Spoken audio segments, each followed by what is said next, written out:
አዲስ 1879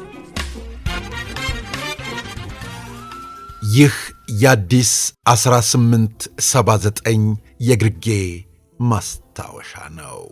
ጋሽ ጀንበሬ በሚባለው ዘፈኑ የሚታወቀው ምኒልክ ወስናቸው በቀዳማዊ ኃይለ ሥላሴ ቲያትር ቤት በዘፋኝነት እጅግ ምርጥ ሥራዎችን ሰርቶ ያለፈ ድምፃዊ ነው። ምኒልክ ወስናቸው በቀዳማዊ ኃይለ ሥላሴ ቲያትር ቤት በነበረበት ወቅት በወቅቱ ከነበሩት አመራሮች ጋር በተለያዩ ጉዳዮች ላይ ይጋጭ ነበር። ግጭቱ ደግሞ እርሱ እንደሚለው ምክንያታዊ ነበር። ሆኖም ግን ኃላፊዎቹ ሁሌም በደሞዝ እየቀጡ ያስቸግሩት ነበር። ምኒልክ ወስናቸው አፄ ኃይለ ሥላሴ የተወለዱበትን ቀን ለማስታወስ በተዘጋጀ ዝግጅት ላይ አፄ ኃይለ ሥላሴ ዕድሜውን ያርዝምለው የሚል ዘፈን እንዲዘፍን ግጥሙን ሰጡት።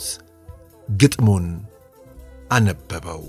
ኃላፊዎቹ ወዲያውኑ ዜማ ስለተሰራለት ከሙዚቃ መሳሪያ ተጫዋቾቹ ጋር በፍጥነት ወደ ሥራ እንዲገባ አዘዙት።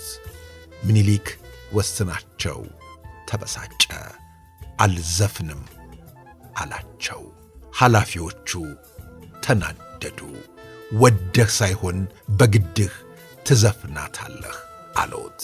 ምኒልክ ድሮም ከኃላፊዎቹ ጋር ይጋጭ ነበርና እኔ ለሀገር ለወገኔ ፍቅር እንጂ ለግለሰብ አልዘፍንም በማለቱ ከሰው ሊያስቀጡት ኃላፊዎቹ ፈለጉ። ወዳጆቹ ግን ምኒልክ ሁሌም የሚናገር ስለሆነ ይህን ነገር ባታደርጉ ይሻላል፣ ባትጎዱት ተመራጭ ነው ብለው ኃላፊዎቹን ለምነው ከክሱ እንዲያመልጥ አደረጉት። በጊዜው የምኒልክ ወስናቸው ደሞዝ 250 ብር ነበር። ተቆራርጦ እጁ ላይ የሚገባው ግን 207 ብር ነበር።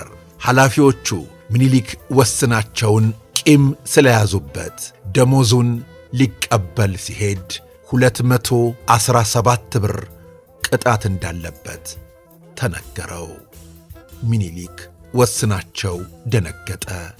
ደሞዜ እኮ 207 ብር ነው አለ ለደሞዝ ከፋዩዋ። አዎ ደሞዝህ 207 ብር ነው፣ አሁን ግን የተቀጣኸው 217 ብር ነው አለችው።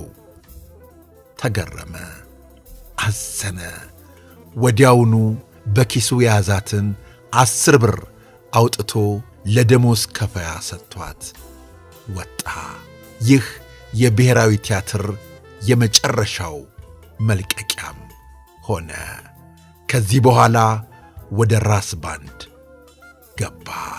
ብሔራዊ ቲያትርንም ለቀቀ።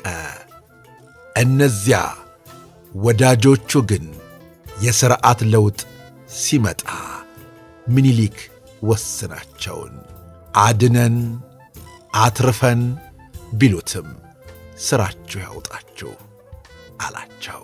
በኃላፊነት ላይ የሚገኙ ሰዎች ያ ወንበር ሁልጊዜ የሚቀመጡበት ይመስላቸዋል። ሰውን ሲጎዱበት፣ ሲበድሉበት፣ ሲያስለቅሱበት ያ ወንበር ዘላለማዊ ይመስላቸዋል።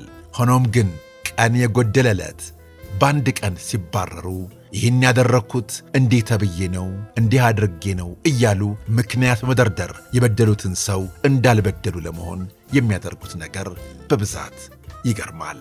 ስለዚህም የተቀመጣችሁበት ወንበር ዘላለማዊ አይደለም፣ ነገ ሌላ ሰው ይቀመጥበታል። ስለዚህም መልካም ሥራ ሰርታችሁ እለፉ እንላለን። ቤተሰቦቻችን ስለ አብሮነታችሁ፣ ስለ ወዳጅነታችሁ ከልብ እናመሰግናለን። በቀጣይ እንዲሁ እንዳማረብን ተመልሰን እንመጣለን። እናመሰግናለን። አዲስ 1879